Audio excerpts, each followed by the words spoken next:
Nicolas Klein, bonjour. Bonjour à tous les amis du Club du Mercredi et bienvenue sur notre chaîne YouTube. Le confinement nous oblige à annuler toutes les conférences mensuelles, mais qu'à cela ne tienne, le club se réinvente et vous propose plusieurs entretiens audio durant cette période de confinement. Ces entretiens auront lieu avec divers intervenants.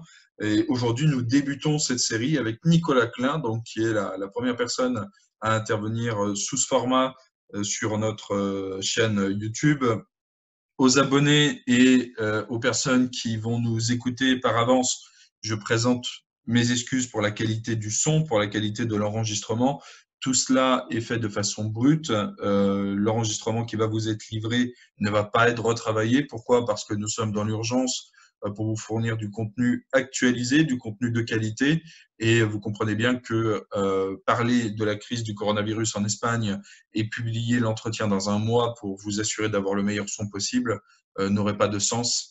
Donc voilà, on va réagir directement. Donc, je vous le disais, nous débutons avec Nicolas Klein, universitaire spécialisé dans la politique espagnole. Il est agrégé d'espagnol. Il est collaborateur régulier des éditions Perspectives Libres. Il a écrit plusieurs livres sur l'Espagne, dont le dernier qui s'appelle Comprendre l'Espagne d'aujourd'hui, qu'il a écrit pour les éditions Ellipse. Nicolas Klein, est-ce que vous m'entendez? Oui, très bien. Bien, bienvenue, bonjour à vous sur Bonjour. ce live Club du Mercredi. Nicolas, je vous interroge aujourd'hui pour faire le point à propos de la situation en Espagne. Oui. Voilà, je pense que nous avons beaucoup à nous dire à ce sujet. Avant cela, une petite question nous oblige. Comment allez-vous, Nicolas? Êtes-vous atteint par ce virus? Avez-vous des proches qui sont atteints par ce virus? Alors, je ne sais pas si je l'ai, puisqu'il y a beaucoup de personnes qui sont asymptomatiques. Quoi qu'il en soit, moi, si je l'ai, je n'ai pas de symptômes. Et a priori, dans mes proches immédiats, personne ne présente de symptômes non plus. D'accord, très bien. J'ai tenu à faire cet entretien, vous proposer cet entretien pour faire le point sur la situation en Espagne. Nous Oui. entendons beaucoup parler de la situation italienne en France parce qu'elle nous servirait de modèle, mais nous entendons très peu parler de la situation espagnole. Et il me semble, au regard des quelques chiffres qui circulent sur les réseaux sociaux et sur les divers canaux d'information, que la situation en Espagne est dramatique. Pourriez-vous nous faire, s'il vous plaît, un petit point à ce sujet, notamment sur le nombre de morts actuels en Espagne? Alors, aux dernières nouvelles, c'est-à-dire aux chiffres qui ont été communiqués officiellement par le gouvernement espagnol dans la matinée, on en est à environ 1000 personnes décédées des suites du coronavirus, pour un total d'infections de quasiment 20 000. Dont l'essentiel se trouve dans la communauté de Madrid, donc la région de Madrid, un petit peu comme l'Île-de-France pour Paris, quoi. Alors, deux questions. Savez-vous si les tests sont passés de façon massive auprès de la population espagnole ou si, comme en France, les tests sont réservés aux personnes qui ont des problèmes de respiration et qui sont en quelque sorte au stade le plus avancé du virus? Alors, jusqu'à il y a peu, les tests étaient effectivement, comme en France, réservés à des pathologies graves, des personnes présentant de grandes difficultés respiratoires et tout le monde estimait qu'elles pouvaient être contaminées à un stade sérieux par le coronavirus. Le gouvernement espagnol avait prévu de mettre en place des tests plus massifs à partir d'aujourd'hui. Il y a un peu de retard à l'allumage dans ce programme-là. Certaines communautés autonomes, certaines régions espagnoles ont commencé à mettre en place des tests de façon un peu plus systématique.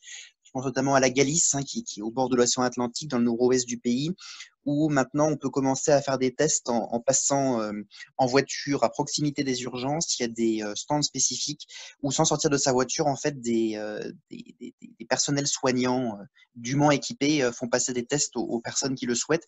Mais au niveau national, ça prend un petit peu de retard, même si l'intention est effectivement de les lancer plus massivement. Nicolas, dites-moi si je me trompe, il me semble avoir vu passer également une volonté de la part du gouvernement espagnol de faire passer des tests post-mortem. Est-ce bien le cas? Que je sache, oui. Que je sache, oui. Effectivement, il y a des tests post-mortem. Tous les pays ne les pratiquent pas et en fait, je trouve que c'est un gros angle mort de la gestion de cette crise au niveau mondial. C'est qu'en fait, on ne sait pas très bien ce que ça veut dire qu'une personne morte du coronavirus. Il n'y a pas de définition internationale, de protocole standardisé au niveau planétaire pour se mettre d'accord sur ce que c'est qu'une personne morte du coronavirus.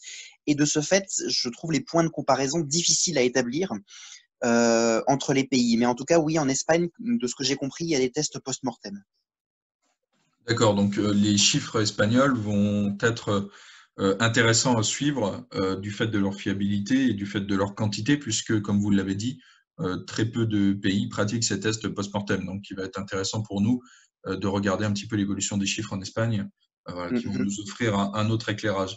D'ailleurs, qu'en est-il des projections sur le nombre de contaminés à venir et le nombre de morts à venir, malheureusement, en Espagne? À quel stade en êtes-vous?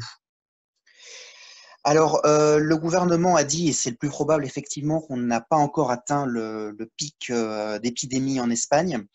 La communauté de Madrid, qui est le principal foyer épidémiologique, considérait que ce pic pourrait être atteint autour du 10 ou 15 avril, même si évidemment les projections sont toujours risquées. Donc on va encore vers des semaines qui sont compliquées. En moyenne, le nombre de personnes déclarées contaminées par le gouvernement augmente entre 25 et 35% tous les jours. C'est à peu près la moyenne sur laquelle on était au cours des derniers jours. On peut évidemment difficilement savoir si ce rythme va augmenter ou pas, mais en tout cas, c'est le rythme des derniers jours. Cette situation, vous la considérez comme étant plus avancée que la situation française ou vous avez un petit peu de retard par rapport à la France dans l'évolution des chiffres? Alors, a priori, l'Espagne est plutôt en avance dans l'évolution des chiffres. L'Espagne aurait quelque chose comme 15 à 20 jours de retard sur l'Italie et peut-être une dizaine de jours d'avance sur la France, sachant que les mesures de confinement et l'ensemble des décisions drastiques qui ont été prises en France ont été prises après l'Espagne. Après, comme je disais, il est difficile de tout à fait comparer parce que les systèmes de santé ne sont pas exactement les mêmes, que tous les tests ne sont pas pratiqués de la même façon. Donc à partir de là, c'est compliqué de vraiment comparer, mais je dirais que la France présente peut-être un cadre général, un panorama général qui est à une dizaine de jours de retard sur l'Espagne. D'accord. Qu'en est-il justement des mesures qui ont été mises en place pour gérer la crise en Espagne? Vous êtes également, enfin, je sais que vous êtes résident français, mais les Espagnols sont également confinés aujourd'hui? Oui, tout à fait. Les Espagnols sont confinés. Ils le sont en réalité depuis dimanche dernier. Les mesures de confinement ont été mises en place dimanche dernier par le gouvernement. Elles ont été annoncées en fait le samedi pour entrer en vigueur le dimanche à minuit. Alors, ces mesures ont été mises en place avec un certain retard, même un retard certain, si j'ose dire. Alors, qu'est-ce qu'elles comprennent? Il y a pas mal de dispositions qui sont assez similaires à ce qu'on connaît en France, c'est-à-dire qu'on demande aux gens de rester chez eux, qu'ils peuvent sortir pour aller travailler avec une attestation de leur employeur si le télétravail n'est pas possible. Ils peuvent également sortir pour des raisons sanitaires ou bien pour des courses de première nécessité. En revanche, à ma connaissance, il n'y a pas de possibilité en Espagne de sortir de chez soi, par exemple pour faire un footing ou pratiquer du sport, même en solitaire. C'est pas possible. Ce qui est possible en revanche, c'est sortir son chien, ça c'est autorisé, mais uniquement à proximité de son domicile et pour un laps de temps bref. Par contre, on ne peut pas sortir promener ses enfants, par exemple, c'est interdit en Espagne. Vraiment, il faut sortir, il faut être un seul être humain en fait à sortir et avoir une raison motivée. Donc, les forces de l'ordre assurent massivement le suivi du confinement, qui globalement, à quelques exceptions près sur lesquelles je vais revenir, mais globalement, ce confinement est bien suivi par la population. Il y a également l'armée qui assure, entre autres missions, l'armée a été déployée dans les rues espagnoles. Il y a plusieurs milliers de militaires espagnols déployés dans une cinquantaine de villes environ. L'armée assure également le respect du confinement, elle assure également la désinfection des gares, des aéroports, d'un certain nombre de lieux publics. Elle monte des hôpitaux de campagne aussi là où c'est nécessaire, notamment dans la banlieue est de Madrid.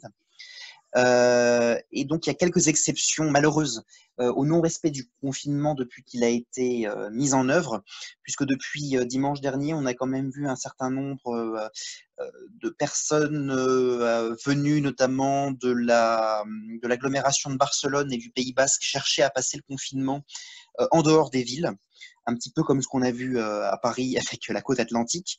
Par exemple, on sait qu'il y a pas mal de Barcelonais qui ont cherché à aller, qui sont allés pour un grand nombre à la montagne, dans les Pyrénées ou dans les vallées pyrénéennes. Il y a également des Basques qui ont cherché à quitter le Pays Basque pour aller un peu plus à l'ouest sur le littoral atlantique en Cantabrie. On avait vu un mouvement similaire, mais c'était avant la déclaration du confinement. Hein, bien avant, on avait vu un mouvement similaire une forme d'exode, entre guillemets, de Madrilènes qui partait notamment vers la Méditerranée.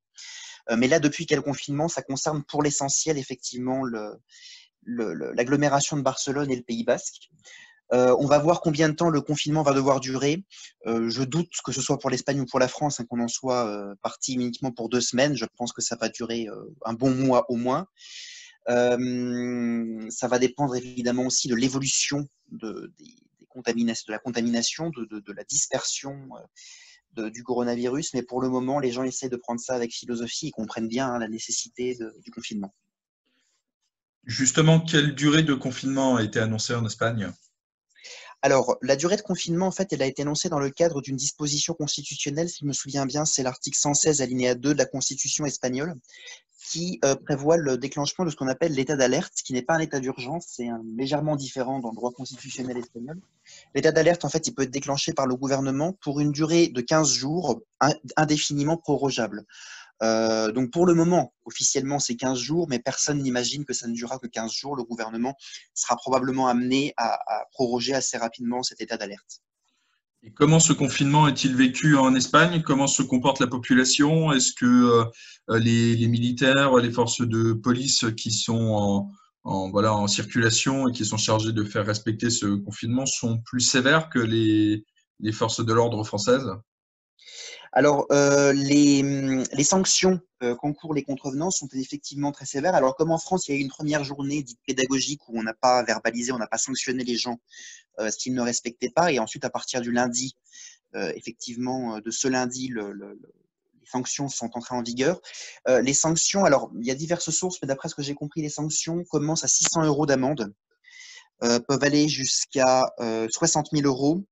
Et il y a également des peines de prison qui sont prévues, qui peuvent aller de 3 mois à 1 an de réclusion. Alors, est-ce que les gens respectent? Comme je le disais globalement, oui, les gens essaient de prendre ça à la fois avec philosophie et de respecter ça de façon la plus civique possible.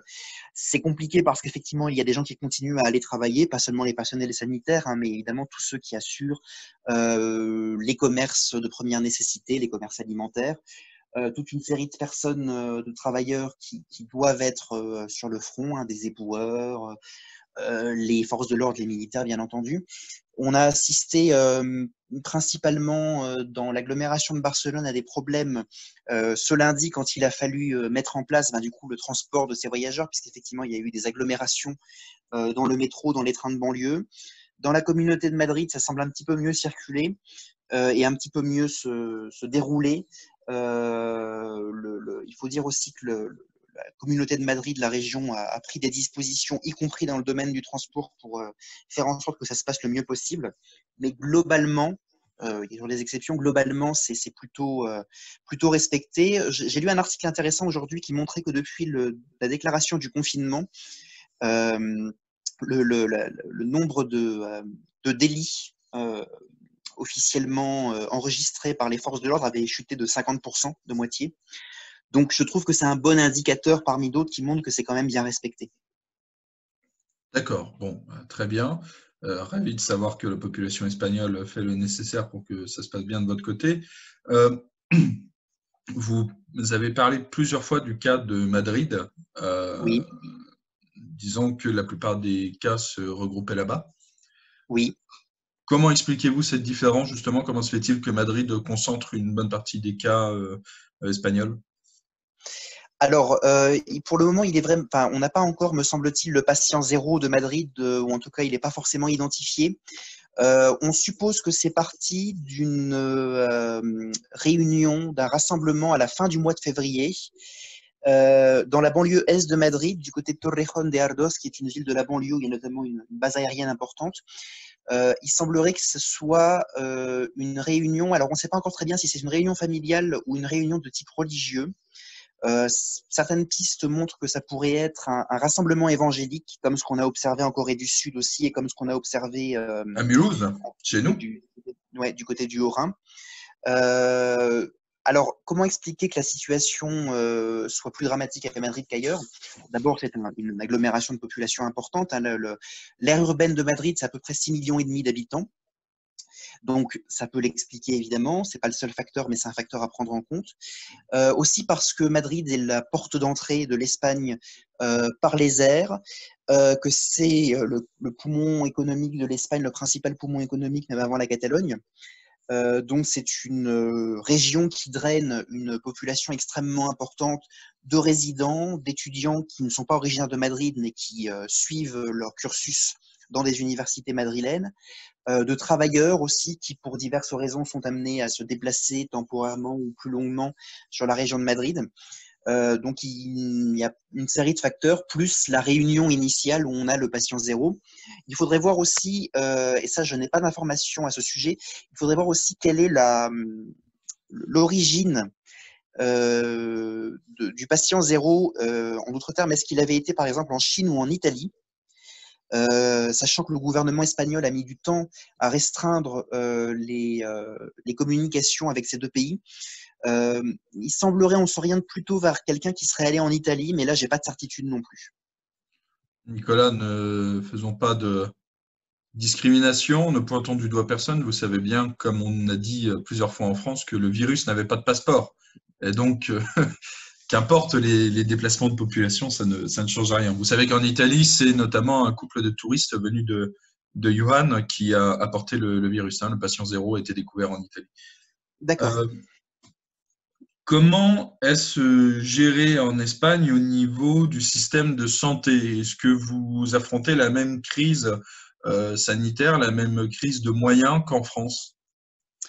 Alors, ce qu'il faut déjà bien comprendre, c'est que le système sanitaire en Espagne, comme beaucoup de choses, comme l'éducation, la culture, une bonne partie de la politique économique ou intérieure, est une compétence des communautés autonomes, des régions. C'est beaucoup plus décentralisé qu'en France. Donc, à partir de là, il y a deux niveaux de lecture. Il y a le niveau de lecture national et le niveau de lecture régional. Et les choses peuvent varier sensiblement d'une région à l'autre. Alors, d'une façon générale, et je sais que quand je dis ça, les gens me disent que c'est impossible au vu de la situation actuelle par rapport au coronavirus, mais je ne crois pas que l'un empêche l'autre. De façon générale, ce qu'on peut dire, c'est que le système de santé espagnol est considéré comme l'un des meilleurs au monde. Il y a un très bon système de couverture par la sécurité sociale. Il y a globalement, ensuite quand on rentre dans les détails, on peut nuancer, mais globalement, un bon équipement hospitalier, suffisamment de personnel formé. En revanche, ce qui est vrai, et c'est là où un peu le bas blesse pour l'Espagne, c'est qu'il y a un nombre de lits en unité de soins intensifs, ce qu'on appelle UCI en Espagne, qui est probablement insuffisant. Ça, on le savait avant, et la crise du coronavirus ne fait que le révéler. Donc ça, c'est sans doute un des problèmes. Alors ensuite, la crise économique, bien sûr, qui a démarré en 2008, a eu des effets sur le système sanitaire en Espagne. Il y a eu des coupes budgétaires, que ce soit au niveau national ou régional. Mais ces coupes budgétaires, en fait, sont très inégalement réparties sur le territoire espagnol et n'ont pas forcément les mêmes effets partout, ni toujours les effets attendus. Par exemple, la communauté autonome qui, de loin, a le plus sabré dans ses dépenses de santé, mais c'est aussi le cas dans les dépenses éducatives ou dans les dépenses sociales depuis le début de la crise, de très loin, c'est la Catalogne. Et là, on voit une augmentation assez rapide du nombre de cas de personnes infectées au coronavirus de Wuhan en Catalogne. Et je pense que la situation va vite devenir très compliquée, si elle ne l'est pas déjà, parce que les dirigeants catalans ne sont pas très transparents, mais si elle ne l'est pas déjà en Catalogne, cette situation, elle va devenir très vite compliquée. Hein. La communauté de Madrid, généralement, est considérée comme la région espagnole ayant le meilleur système de santé du pays. Il faut savoir aussi que, par exemple, c'est la région administrative au niveau de l'Union européenne qui a la plus forte espérance de vie. Donc, comment dire, le système de santé semble globalement bon au niveau de la région de Madrid, mais effectivement, il y a le problème des lits en unités de soins intensifs qui vont venir à manquer, qui manquent déjà dans certains hôpitaux. Je pense aux hôpitaux, par exemple, à Torrejón de Ardoz, dont je parlais déjà dans la banlieue est de Madrid, à Leganés, dans la banlieue sud, où là, effectivement, la situation est très tendue. Et donc, il va falloir utiliser d'autres hôpitaux de la région madrilène, c'est déjà en partie le cas. Et le gouvernement régional est déjà en train de mettre en place à peu près 5000 nouveaux lits d'unités de soins intensifs qu'il crée ex nihilo au niveau du grand centre des congrès, centre de conférences qui sont dans le nord-est de la ville. Il y aura probablement aussi des hôpitaux de campagne montés par l'armée. Ils sont déjà en train d'en monter dans diverses régions. Donc, pour répondre à la question, globalement, le système de santé est bon, voire très bon. Il y a eu des effets de la crise économique, c'est certain, notamment au niveau des listes d'attente pour certaines opérations, certaines consultations de spécialistes depuis 2008. Mais globalement, tous les classements internationaux montrent que le système de santé espagnol tient la route. Maintenant, effectivement, il est face à une situation qui avait mal été prévue par le politique. Et donc là, le sanitaire ne peut pas se substituer au politique pour ce qui est de la prévision. Et face à une situation compliquée aussi pour ce qui est des unités de soins intensifs. D'accord.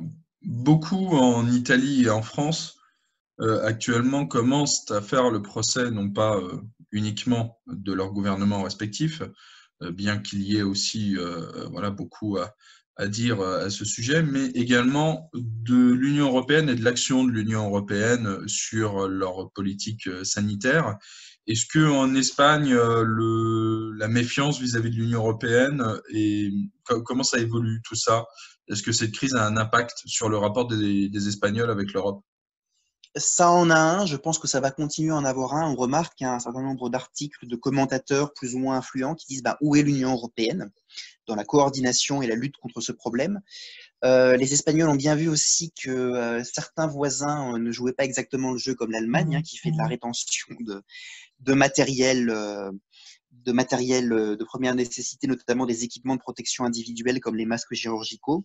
Bien sûr. La Chine s'est pas mal substituée à l'Union européenne. Il faut savoir qu'il y a eu des livraisons très importantes qui va continuer à y en avoir de matériel de première nécessité, des masques, des réactifs, des gants, etc. Qui ont déjà été livrés, qui vont continuer à l'être. Je crois que c'était en début de semaine, l'aéroport de Saragosse, donc en Aragon, dans le nord du pays, peut-être 250-300 km des Pyrénées, a reçu une importante livraison de masques notamment, et ça va se poursuivre. Après, il y a aussi une polémique intérieure espagnole qui est très forte vis-à-vis du gouvernement national, qui pour le moment l'emporte largement sur la polémique européenne. Il y a des remarques et des réactions face à l'inaction, à l'incompétence, à l'incurie de l'Union européenne, mais pour le moment, ce qui l'emporte, c'est le niveau national. Euh, Quel impact ça a au niveau national? Quelle évolution ça augure de la politique espagnole? Alors, quel impact ça a au niveau national? Eh bien, en fait, le gouvernement espagnol, qui est actuellement un gouvernement de coalition entre les socialistes et la gauche dite radicale, donc PSOE Podemos, donc dirigé par le socialiste Pedro Sánchez, a fait preuve en fait d'une très grande imprévoyance dans la crise. Lorsqu'il y avait vraiment un grave souci en Chine, qu'on commençait à voir que l'épidémie était extrêmement grave du côté de Wuhan et dans toute la Chine, le gouvernement espagnol a cherché à minimiser, puis il a cherché à minimiser quand ça a été le tour de l'Italie. Bon, on connaît ça un peu en France aussi, c'est pas quelque chose Oui. que nos auditeurs auront du mal à comprendre, je crois. Dans la dernière semaine, avant que véritablement le gouvernement espagnol ne commence à prendre conscience de la gravité de ce qui se passait en Espagne même, dans cette dernière semaine-là, il a essayé de minimiser à tout prix parce que le dimanche 8 mars, il y avait la Journée internationale des droits des femmes, que c'est un grand moment de l'année pour la gauche espagnole qui veut marquer cette différence prétendument sur le sujet avec la droite, qu'il fallait absolument pour le gouvernement et les partis qui le composent que ces manifestations du 8 mars se passent dans les meilleures conditions possibles, avec le plus de monde possible dans les cortèges, dans les rues. Donc, ils ont minimisé sciemment, on le sait aujourd'hui, l'impact de l'épidémie de coronavirus en Espagne pour inciter les gens à sortir massivement et à suivre les dirigeants, à suivre les membres du gouvernement. Donc c'est un scandale immense parce qu'à ce moment-là, il y avait déjà beaucoup de commentateurs, des autorités sanitaires et scientifiques, des autorités régionales qui demandaient au gouvernement d'interdire ces manifestations. Ça, c'est une compétence du gouvernement par le biais de ce qu'on appelle les délégués du gouvernement, qui sont l'équivalent de nos préfets. Le gouvernement n'a pas voulu le faire pour des raisons politiques, hein, des raisons d'image, précisément à cause de ces manifestations dont il comptait prendre la tête. On sait aujourd'hui, on en a eu la confirmation par la presse, que pendant une dizaine de jours avant la prise de mesures véritablement drastiques, et même avant qu'on commence à sérieusement parler du coronavirus en Espagne, pendant une dizaine de jours avant tout ça, le gouvernement régional de la Communauté de Madrid, la présidente de la Communauté de Madrid qui est à droite, Isabel Díaz Ayuso, avait demandé au gouvernement de prendre des mesures radicales parce qu'elle voyait arriver le problème dans sa région, et le gouvernement les lui a systématiquement refusées en la taxant d'alarmisme. Aujourd'hui, on voit qu'il avait raison, malheureusement. Alors, de quoi ça peut augurer pour la suite des événements? C'est évidemment difficile à dire pour le moment, où on n'est encore pas au pic de contamination, et donc on est encore loin de la résolution, de la résorption du problème.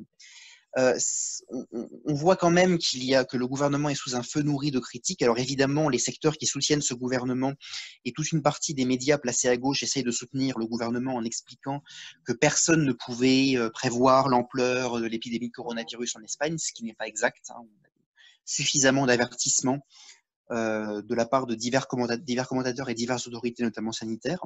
Donc là, il y a un petit peu aussi ce tir de barrage de la part des soutiens du gouvernement qui expliquent que personne ne pouvait le savoir et que c'est facile aujourd'hui de critiquer a posteriori. Il faut bien le dire, ça n'est pas vrai. Il y a beaucoup de personnes qui avaient prévenu, alors qu'évidemment ne pouvaient pas chiffrer précisément, mais qui avaient dit on va droit dans le mur.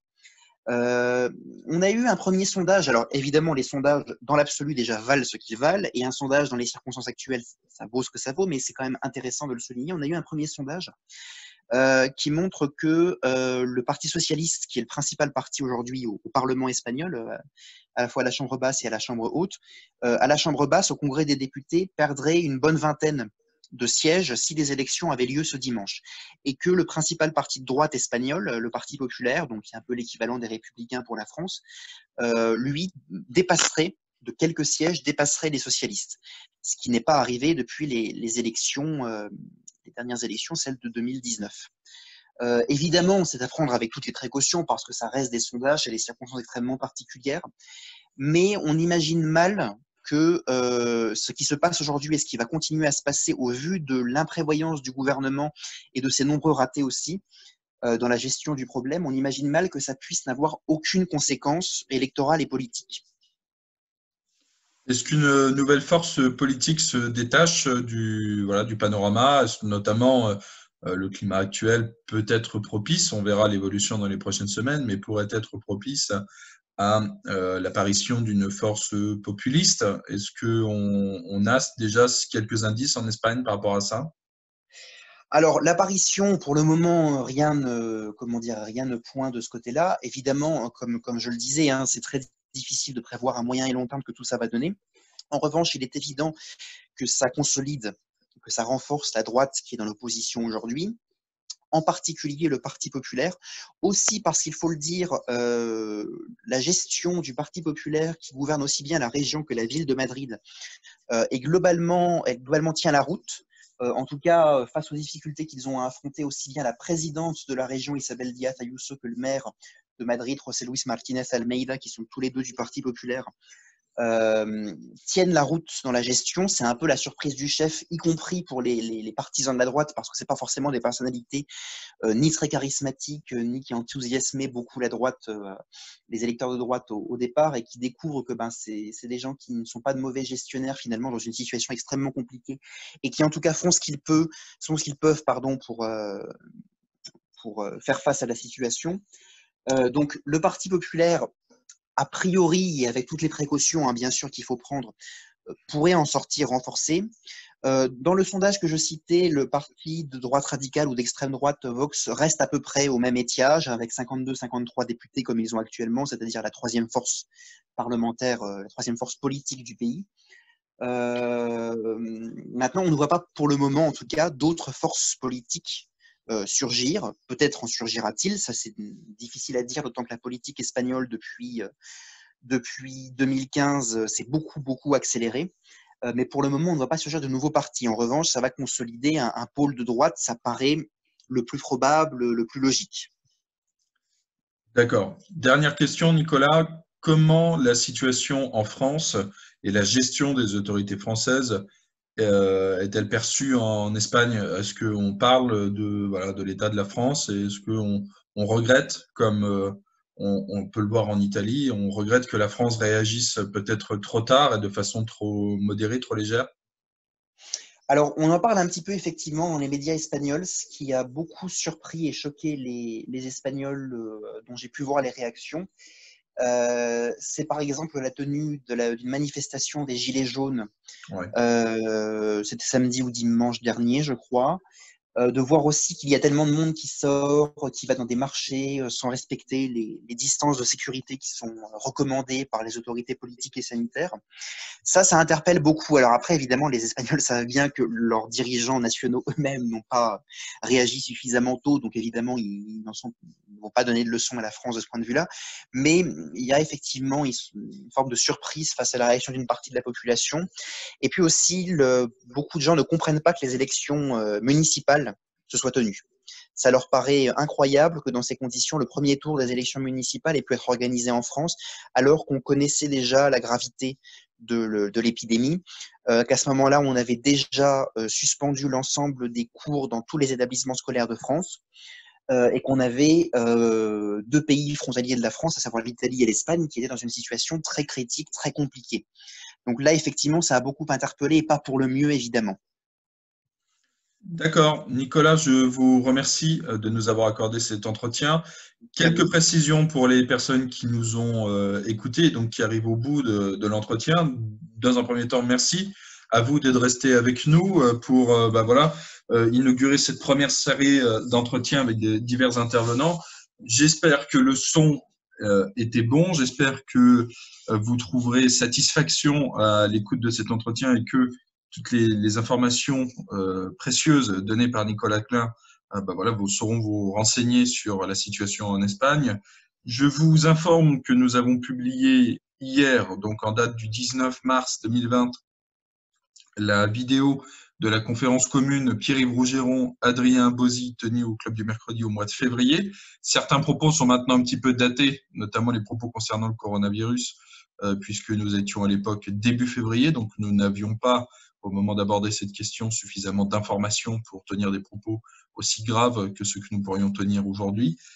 Voilà, je vous invite à vous abonner à la chaîne du club. Je vous invite à mettre un petit pouce bleu sous cette vidéo si vous y trouvez, voilà, si vous y avez trouvé satisfaction. Je vous invite à nous laisser un petit commentaire pour le référencement, à partager cette vidéo autour de vous, et puis donc à rester connecté puisque nous aurons d'autres vidéos à venir.